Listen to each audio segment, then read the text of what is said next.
उसका जीवन की आधारभूत इकाई है, बताए थे ना। Yes sir. उसका जो उसका खोज सबसे पहले किस वैज्ञानिक ने किया था? Robert Hooke. किसने? Robert Hooke. रॉबर्ट हुक उसका खोज किया जीवित की मृत के? जीवित के। किसके खोज किया? जीवित के। अब जीवित का खोज तो किया, ठीक है, रॉबर्ट हुक ने, लेकिन इसमें हम लोग पढ़े थे कि कोशिका इकाई क्रियात्मक कार्य शैली जैसा बना रहता है ना। Yes sir. तो उसमें यही बताए थे हम लोग, आप कल बताए थे ना कि कोशिकीय बहुकोशिकीय इसमें भी पढ़ना है। अब बताओ तुम लोग कि एक कोशिकीय हम लोग हैं कि छोटा जीव जंतु होता है? छोटा जीव की क्या नाम है जो एक कोशिकीय होता है? जैसे अमीबा हो गया, पैरामीशियम हो गया, स्लाइडोमोनास हो गया, ये सब क्या है? एक कोशिकीय। बहुकोशिकीय में हम लोग कौन आते हैं? हम लोग बहुकोशिकीय में। जैसे आप बताओ कि साइज आकार पर निर्भर करता है कि बहुकोशिकीय है कि छोटा एक कोशिकीय है। जैसे हाथी है और चूहा है, तो बहुकोशिकीय कौन होगा इसमें? हाथी। उसका साइज पर आकार पर निर्भर करता है ना। Yes sir. मान के चलो कि छोटा जीव है तो उसमें कम कोशिका रहेगा, यस। बड़ा जीव है उसमें ज्यादा कोशिका रहेगा। इस तरह से कल सीखा था, आगे हम लोग पढ़ेंगे। जैसे हम लोग जैसे करता है ना कि कोई चीज बनाता है तो कोई कहता है कि लाओ हम ही बना दे, जैसे बोल दिया तो कहा कि लाओ हम ही बनाएंगे, वो बनाएंगे। उसी प्रकार से कोशिका पर अनेक वैज्ञानिकों ने अपना अपना प्रतिपादन किया, अपना अपना विचार रखा, अपना अपना सोच रखा, अपना अपना सुझाव रखा कि हाँ हम ही क्या सोच करेंगे। रॉबर्ट हुक ने तो जीवित कोशिका का खोज किया, लेकिन सब अलग अलग खोज किया। वैज्ञानिक अलग अलग खोज करने वालों का अलग अलग नाम है, कौन कोशिका को कौन खोज किया, समझ गया? Yes sir. जैसे अगर श्वेत रक्त कोशिकाएं होता है, जिसमें श्वेत रक्त होता है, जिसे white WBC white blood cell, उसको क्या बोलते हैं? ल्यूकोसाइट। क्या बोलते हैं? ल्यूकोसाइट। WBC का मतलब क्या होता है? White blood cell. इसको श्वेत रक्त कोशिकाएं बोलते हैं। और RBC का रेड ब्लड सेल। RBC का रेड ब्लड सेल। यानी उसमें हेमोग्लोबिन लाल किसके कारण होता है? हेमोग्लोबिन के कारण। रेड ब्लड से उसको लाल रक्त बोलेंगे ना, लाल रक्त कोशिकाएं। उस तरह से कल पढ़ा था। अब इसमें एक कोशिकीय बहुकोशिकीय के बताया ना कि साइज या आकार पर भी निर्भर करता है। जैसे अमीबा है, पैरामीशियम है, स्लाइडोमोनास है। और उसमें बड़ा बड़ा जो जीव जंतु रहता है उसको कहा, जैसे हाथी, बैल, आदमी सब बड़ा बड़ा जैसा है, उसी अनुसार से उसमें कोशिका होती है। समझ में आ रहा है? Yes sir. जैसे सबसे पहले जो ये रॉबर्ट हुक ने कोशिका का खोज किया, ये कहा कि वास्तविक ज्ञान माइक्रोस्कोप की सूक्ष्मदर्शी के आविष्कार के बाद ही हो सका। रॉबर्ट हुक ने कहा कि हम कोशिका को कब जाने, कोशिका को कब खोज किए? जब माइक्रोस्कोप का आविष्कार हुआ, उसके अनुसार हम लोग देखें कि कोशिका क्या होता है। समझ में आ रहा है? Yes sir. 1665 में रॉबर्ट हुक ने, ये अंग्रेज वैज्ञानिक था कि भारतीय वैज्ञानिक? अंग्रेज वैज्ञानिक था। इसने क्या किया कि एक कॉर्क, जैसे कॉर्क देखा है जो बैडमिंटन जैसे खेलता है, उसी तरह से कॉर्क रहता है कि सबसे पहले कॉर्क एक पतली काट के एक सूक्ष्म मोटी भीति वाली मधुमक्खी के छत्ते जैसी कटोरियां देखी। इसमें कटोरिया ने रॉबर्ट हुक ने इसको सेल नाम रखा। अब इसमें देखा होगा कि सबसे जैसे गांव घर में देखा होगा मधुमक्खी के छत्ता, हटा छत्ता लगने रहता है, उसी पर ही सर्च किया। कौन? Robert Hooke. और मधुमक्खी के छत्ता को देखते अनुसार नाम धरा कि जस्ट लाइक वैसी कोशिका रहता है। मधुमक्खी के छत्ता जैसा देखा तो कहा कि उसी प्रकार से रहता है। कौन चीज? कोशिका। कौन कहा? कोई दिक्कत नहीं सर। लेकिन कैसे तुम लोग कहता है ना रे हम खोज बुलाओ, हम खोज, वैसे करता है। तो उसी प्रकार से वैज्ञानिकों ने बहस हो गया। क्या हो गया? बहस। कि अपना अपना प्रतिपादन किया था। ये तो खोज दिया कौन? रॉबर्ट हुक, जीवित कोशिका का। किसने खोजा बाबू? जीवित कोशिका का। लेकिन लीगोनहॉक एक वैज्ञानिक था। लीगोनहॉक वैज्ञानिक एक था, वो कहा कि अब हम अपना प्रतिपादन करेंगे, हम अपना सोच रखेंगे, हम अपना सुझाव रखेंगे। मेरा क्या सुझाव है, समझ में आ रहा? लीगोनहॉक ने कहा, एक डच वैज्ञानिक द्वारा माइक्रोस्कोप के लेंस व्यवस्था संशोधित होने के पश्चात कोशिका का अध्ययन आगे बढ़ा। रॉबर्ट हुक ने, जो लीगोनहॉक था वो कहाँ के था? डच वैज्ञानिक जो डच है, डच के था। इसने एक अध्ययन किया किसके बारे में? कोशिका के बारे में। अब कोशिका के बारे में अध्ययन मतलब मैंने स्टडी किया, पढ़ाई किया, उसके बारे में नॉलेज लिया, तब ना पता। जैसे हम सीखेंगे तब ना तुम लोग को सिखाएंगे, हम पढ़े तब ना पढ़ा रहे हैं। उसी प्रकार से ही कोशिका के बारे में लीगोनहॉक डच के वैज्ञानिक था, यो अपना प्रतिपादन किया। और इसमें क्या किया कि अध्ययन किया, पढ़ाई किया कि इसके बारे में क्या है बताते हैं। अब इसमें सर्वप्रथम 1674 में उन्होंने अपने उन्नत माइक्रोस्कोप में स्वतंत्र कोशिकाओं जैसे जीवाणु, प्रोटोजोआ आदि को देखा। अब लियोनहॉक ने पूछा था, कोई पूछेगा कि लियोनहॉक क्या, तो 1674 में माइक्रोस्कोप की सहायता से, कौन की सहायता से, माइक्रोस्कोप की सहायता से ये सबसे पहले जो देखा उसमें क्या था, प्रोटोजोआ था। क्या था? प्रोटोजोआ था। और क्या था? जीवाणु था, जो स्वतंत्र कोशिकाओं जैसे स्वतंत्र कोशिका मिल सकता, जीवाणु और प्रोटोजोआ। लेकिन फिर एक बहस छिड़ गई। पहले कौन स्टार्ट किया था? रॉबर्ट के कौन आया? लियोनहॉक के हाथ फिर एक वैज्ञानिक वो बहस छिड़ गया। वो क्या कहा कि नहीं, रॉबर्ट ब्राउन इसको नाम है, ये अपना नियम से पढ़ा है। 1831 ईस्वी में रॉबर्ट ब्राउन नामक एक वैज्ञानिक ने बताया कि प्रत्येक कोशिका केंद्र है वो गोलाकार रचना की होती है। देखो रॉबर्ट हुक ने क्या किया कि मधुमक्खी जैसा होता है।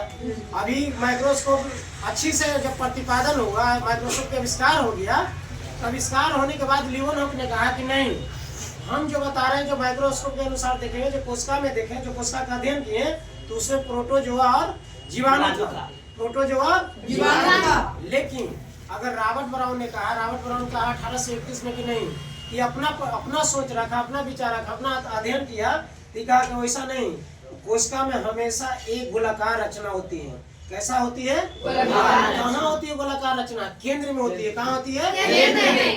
केंद्र जैसे केंद्र में होती है। फिर उसके बाद एक और बात छिड़ी है, इसे ब्राउन केंद्र का भी नाम दिया।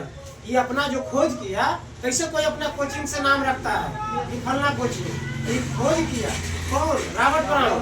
इसमें क्या खोज किया था? और प्रोटोजोआ। कहाँ रहती, कैसा रहता है? गोलाकार रचना। गोलाकार रचना कहाँ रहता है? केंद्र में। ये अपना नाम से कर दिया, ये अपना नाम से क्या किया, ये अपना नाम से ब्राउन केंद्रक नाम दिया। क्या दिया? ब्राउन केंद्रक। जो न बताया कि अपना अपना कोचिंग नाम धरता है, तो उसी प्रकार से वैज्ञानिक जो है रॉबर्ट ब्राउन, ये अपना नाम से ब्राउन केंद्र नाम धर दिया। उसी तरह से एक और था वैज्ञानिक पुरनकिंजे। कौन था? पुरनकिंजे वो था। वो 1839 में अंदर पाए जाने वाला तरल दानेदार जैसे सजीव पदार्थ प्रोटोप्लाज्म में नाम दिया। अब पुरनकिंजे कहा कि नहीं, जो हम कोशिका में खोज कर रहे हैं वो सजीव पदार्थ रहेगा। सजीव मतलब जैसे हरे हरे पेड़ पौधे होते हैं ना, सजीव पदार्थ होते हैं। ये जो खोज किया कौन? पुरनकिंजे जो खोज किया, ये कहा कि नहीं, कोशिका में सजीव पदार्थ जैसे रहेगा। कैसा रहेगा? सजीव पदार्थ। उसमें अर्ध तरल दानेदार, माने दाना दाना जैसे रहता है ना, वैसे सजीव पदार्थ रहता है। उसको अंग्रेजी में प्रोटोप्लाज्म नाम धर दिया। क्या नाम धर दिया? प्रोटोप्लाज्म। हिंदी में नाम धरा, उसका हिंदी होता प्रोटोप्लाज्म की जीव धरा। कौन? पुरनकिंजे। कब? 1839 में। 1839 ईस्वी में। कब किया? 1839 में। फिर 1838 में एक वैज्ञानिक आता है, वो वनस्पति वैज्ञानिक है, स्लाइडेन। अब 1838 में जो वैज्ञानिक है वो क्या कहता है ये सुनो। 1838 में वनस्पति वैज्ञानिक स्लाइडेन ने कहा कि पादपों का शरीर सूक्ष्म कोशिकाओं का बना होता है। आप देखो सब अपना अपना विचार रख रहा है ना। ये कह रहा है कि पादपों का शरीर सूक्ष्म कोशिकाओं का बना, तो छोटे छोटे सूक्ष्म। समझ में आ रहा है? अलग अलग सब नाम धर रहा है। स्लाइडेन था जो वनस्पति वैज्ञानिक था। जीव विज्ञान में दो होता है ना, बोटेनी और जूलॉजी। बोटेनी और जूलॉजी। बोटेनी के हिंदी होता है वनस्पति विज्ञान और जूलॉजी के हिंदी होता है प्राणी विज्ञान। तो वनस्पति विज्ञान था कौन? स्लाइडेन। ये कहा कि कोशिका जो होता है बाबू, कोशिका में छोटे छोटे सूक्ष्म कण होते हैं। कुछ होते हैं छोटे छोटे सूक्ष्म कण होते हैं। अब इसमें फिर एक बात छिड़ता है 1839 में प्रसिद्ध प्राणी विज्ञानी। ये देखो स्लाइडेन कौन था? वनस्पति विज्ञान। कौन वैज्ञानिक था? वनस्पति विज्ञान। 1839 में प्रसिद्ध प्राणी विज्ञान स्वान ने बताया। फिर 1839 में गाँव बात छिड़ा। कौन वैज्ञानिक का नाम था? स्वान था वैज्ञानिक का नाम। क्या था? स्वान। और स्वान प्राणी विज्ञान का था जनक। जो ये बताया कि हम बताते हैं इसमें क्या चलता है। प्राणी विज्ञान मतलब क्या? जीव जंतु, जिसमें जीव हो। अब वनस्पति मतलब पेड़ पौधा होता है। तो उसमें ये क्या किया कि 1839 में स्वान ने बताया कि जंतु का शरीर सूक्ष्म कोशिकाओं का बना होता है। कल हमने बताया था कि जितना भी मनुष्य है, जीव जंतु, सब बिना कोशिकाओं का कोई भी नहीं बनेगा। सबके अंदर लाखों करोड़ों कोशिकाएं हैं। समझ में आता है कि किसने कहा कि जंतु में भी छोटे छोटे कोशिकाएं होती है? स्वान ने। कब कहा? 1839 में। फिर ये दोनों जर्मन वैज्ञानिक था, स्लाइडेन और स्वान कहाँ के था? जर्मनी के था, जर्मन वैज्ञानिक। इसके आधार पर एक मत जिसने कहा दुगो लड़ित रहता है, दुगो लड़ित रहता है तो कहता है कि ये दोनों में तोरी लड़ी थे, बताओ कहीं कि हमरा ही गाली पहले दिया, कहीं कि हमरा ही गाली दे, तो दोनों कोई गछ में लगा दे, तीसरा आदमी ना कर रहा है फैसला कि अच्छा रुक तो नहीं, दोनों का फैसला कर दो, पहले कौन गाली देने कौन, दोनों के जेकर हाथ उठावे लेकिन चाहे बोले कि पहले गाली दोगे तो कर जीत होता है। चाहे कोई माने दो परीक्षा दिया, लेकिन टेस्ट दिया, दोनों का बराबर नंबर आ गया, तो दोनों का बराबर नंबर आया था तो मास्टर फिर पूछता है ना कि बताओ, हम पूछेंगे 5 को चाहे 3 को चाहे 2 को चाहे 1 को, उसमें से जो बताएगा वो फर्स्ट रहेगा।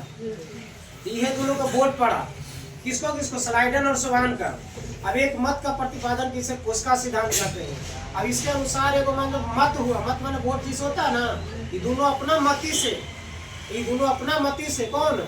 स्लाइडेन वनस्पति विज्ञान और स्वान प्राणी विज्ञान, ये दोनों अपना मति से एक ही साथ प्रतिपादन किया, अध्ययन किया, अध्ययन के आधार पर एक मत का प्रतिपादन हुआ, इसको कोशिका सिद्धांत कहते हैं। तो कोई पूछेगा कि कोशिका सिद्धांत किसने दिया? तो स्लाइडेन और स्वान ने। स्लाइडेन और स्वान ने।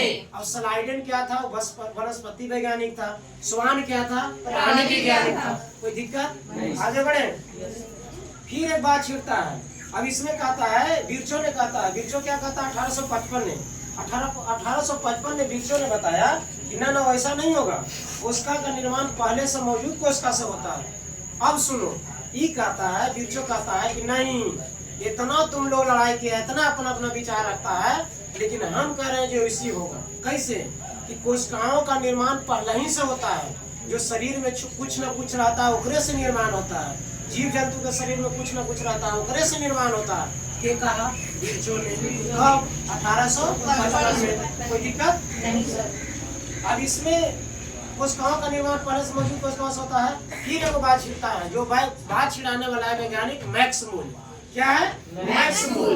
मैक्स मूल ने एक यो बात एगो निकाला, 1861 में बताया कि कोशिकाओं का प्रोटोप्लाज्मिक पिंड होता है। अब देखो, सब अपना अपना विचार रख रहा है। अब जितना यहाँ बच्चा पढ़ रहा है, सबका सोच एक है नहीं, सबका दिमाग एक है नहीं, सबका अलग अलग सोच है, सबके अलग अलग अपना क्षमता याद करने का है। कोई आधा घंटा पढ़ेगा याद कर लेगा, कोई 1 घंटा पढ़ेगा याद नहीं होगा, 2 घंटा पढ़ेगा तो याद होगा। तो उसी तरह से जितना वैज्ञानिक था अपना अपना सोच विचार रख रहा है कि हमको क्या है सोच, अगला वैज्ञानिक क्या सोचे, अगला वैज्ञानिक क्या सुझाव, अपना अपना सोच रख रहा है। लेकिन इसमें जो आया मैक्स मूल्य ने आया, ये कहा कि 1861 में बताया कि कोशिका प्रोटोप्लाज्म के एक पिंड है। ये कह रहा है कि प्रोटोप्लाज्म का एक पिंड है। अब प्रोटोप्लाज्म के हिंदी अभिक्रिया बताए थे जीव द्रव। क्या बताए थे? जीव द्रव। द्रव जैसा तरल पदार्थ होता है, उसमें जीव रहता है। किसने कहा कि प्रोटोप्लाज्म एक पिंड है? मैक्स सूर्य ने। कब? 1861 में। फिर इसका जो एक पिंड है जिसमें एक केंद्रक होता है, इसने भी कहा, मैक्स सूर्य ने भी कहा कि जो केंद्रक, जो प्रोटोप्लाज्म होगा उसमें एक केंद्रक होगा। इस कथन को प्रोटोप्लाज्म मतवाद कहते हैं। ये अपना नाम रखा, अपना नाम तो नहीं रखा, लेकिन जो प्रतिपादन अध्ययन किया, खोज किया, यो नाम रख दिया प्रोटोप्लाज्म मतवाद। कोई दिक्कत नहीं। फिर इसके बाद एक और वैज्ञानिक आया 1884 में। इसका नाम था स्ट्रॉसबर्गर। सब अपना अपना सोच रख रहा है, समझ गया? जैसे 3-4 को भाई घर में रहता है, तो सबका मति है तो संपत्ति बनल है, सबका मति नहीं है, अलग अलग मतभेद है, तो अलग अलग विकास होता है। जब लकड़ी को अलग अलग तोड़ेगा तो पट पट टूट जाता है, लेकिन उसी लकड़ी को गांठ में एक बार बांध के तोड़ो तो टूटेगा नहीं। क्यों? क्योंकि उसमें एकता ही बल है। एक आ गया तो उसमें ज्यादा ताकत हो गया तो तुमको ज्यादा ताकत लगाने पड़ेगा। इसी तरह से अलग अलग वैज्ञानिक अपना अपना प्रतिपादन दे रहा है, अपना अपना सोच दे रहा है, अपना अपना विचार रख रहा है। अगर एक ही वैज्ञानिक एक ही तरह से खोज करके लिखता तो सब जैसा ज्ञान आता, सबका अलग अलग ज्ञान आ रहा है, अलग अलग खोज कर रहा है। तो 1884 में स्ट्रॉसबर्गर ने बताया कि केंद्रक पैतृक लक्षणों के वंशागति भाग में लेता है। अब देखो, इसका अलग विचार है। केंद्रक जो वंशागति बोल रहा है, जो ना कहता है कोई गांव घर में जाए अच्छा तो फलन के पोता ही हो। अच्छा छीन के फलन सिंह के बेटा तू एकदम बाबूजी ने तो चेहरा लगी था। जैसे ओकरा जनरेशन बोलते हैं, डीएनए। जैसे डीएनए क्या कहते हैं? डीएनए क्रियात्मक जीन के क्रियात्मक खंड है, समझ गया? जीन के डीएनए के क्रियात्मक खंड के क्या कहते हैं? जीन कहते हैं। जो डीएनए क्या करता है, डीएनए पीढ़ी बाय पीढ़ी वंशाजुक्त बताता है, समझ में आ रहा है? एक तरह से दूसरे, जैसे वंशा के, जैसे पापा के मम्मी के कान है, चाहे पापा मम्मी के कोई वैसा चेहरा रहता है तो मिलता है उसमें, दादा दादी कोई के मिलता है तो मिलता है ना। तो इस तरह से वो उसी वंशागत ही 1884 में स्टोर वर्जन ने कह रहा है कि ना जो ये सब जो कोशिका होती है ये वंशागत होता है। जो पहले से माने कोई उसी आधार पर पापा मम्मी दादा दादी कोई के रहेगा, उसी से माने इसका डेवलपमेंट होता है, जो भाग रहता है उसी से माने होता है। अब अच्छे माइक्रोस्कोप तथा रासायनिक पदार्थ की मदद से कोशिका का अध्ययन जारी रहा। फिर 1900 का 1800 जो कहा कि वंशागत रहता है, ये कहा बर्गर में कब 1884 में। लेकिन फिर वो लास्ट में आता है वैज्ञानिक 1931 में इलेक्ट्रॉन माइक्रोस्कोप का आविष्कार जो किया एम नॉल ने एवं ई रस्का द्वारा हुआ, जिसकी सहायता से कोशिकाओं की रचना का धीरे धीरे बढ़ रहा है। अब इससे साबित यही होता है कि क्या कोशिका का स्थायी रूप से खोज या ज्ञान अध्ययन करना बंद हो गया कि अभी जारी है? जारी है। इससे यही ज्ञान होता है कि अलग अलग वैज्ञानिक अलग अलग विज्ञान, जो विज्ञान के जनक था, वनस्पति का, प्राणी का, केंद्र का, वंशागति का, जो कहा कि प्रोटोप्लाज्म में केंद्रक होता है, सब अपना अपना सोच रखा। लेकिन सबसे पहले जो रॉबर्ट हुक था वो जीवित कोशिका का खोज किया। क्या खोज किया? 1667 में वो यही बताया कि हम कोशिका उसमें देखें जो मधुमक्खी वाला छाता जो रहता है, उसमें देखें कि जो मधुमक्खी वाला छाता ना देखा, मधुमक्खियां लगी जाती है, उसके अनुसार देखा कि ऐसी कोशिका रहता है। ये रॉबर्ट हुक ने सबसे पहले किया। समझ में आ रहा है? कोई दिक्कत?